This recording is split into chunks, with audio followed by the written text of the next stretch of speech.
I am happy to join you by video today because when you see this, I will be a couple of 100 miles away. My name is Jeannie Griffiths. My husband and I have been teaching cultural geography. My husband and I have been teaching at Elder Quest for the past 5 years, and I've loved every minute of it. I will be teaching a class on cultural geography where we will look at the history, the culture, and the geography of some of the 196 countries around the world. When I married Robert, I didn't quite realize what an adventure it was going to be. With his 34-year career as a diplomat with the US State Department, we spent most of our time living overseas and moving to a new country every 3 years. Now, moving to a different country included birthing children in different countries. After initially being told that it was unlikely that we would be able to have children, we had all our adoption papers in. At that time, we were living in Bogota, Colombia, and I got sick. I thought for sure I had amoebas. Parasites are a common problem down there, but it turned out I just had one big amoeba, and that was my son, Stephen. I ended up giving birth to our 3 awesome children in 3 different countries on 3 different continents. But after birthing children apart, the next step, it was raising children abroad in a variety of foreign countries. And that was a little confusing at times. Our daughter, Andrea, when she was 7 or 8 years old, came to me and said, "Mom, where am I from?" And I said, "Well, currently we live in Thailand, but you were born in Taiwan. But you are actually an American. And when we live in the States, we are in Washington, D.C.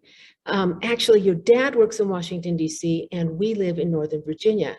But for tax purposes, you're from Nevada." Our children spent all their formative years growing up in Asia. At one time, they knew the Thai national anthem and not the American anthem.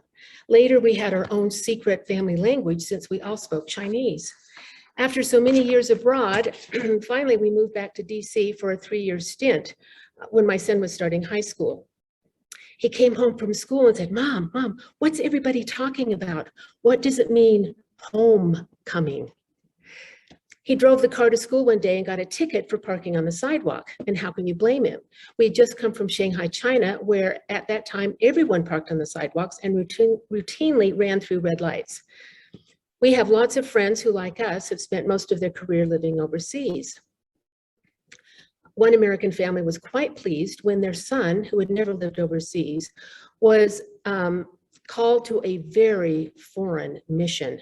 He was sent to California. His first companion had to explain American money to him.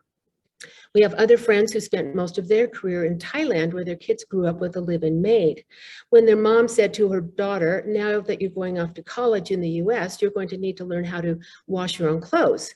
And she puffed, "Oh, I know how to wash my own clothes." And she said, "Oh yeah? Well, why don't you do it?" "Okay, I will," she said as she stomped off. A few minutes later, she quietly approached her dad and said, "Psst, Dad, which one's the washer?"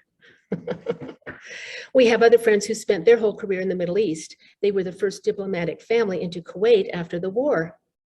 Trying to find interesting things to do in the Young Women's Program while living in a war-torn country, they enlisted one of the American servicemen to teach the lone young woman in the branch how to shoot a rifle, not your usual young woman activity. Robert and I will be teaching Tuesday mornings. In my class, I will not be teaching you how to shoot a rifle, but you will learn a lot of interesting and cool things about countries from around the world. Hope you can join us. Thanks.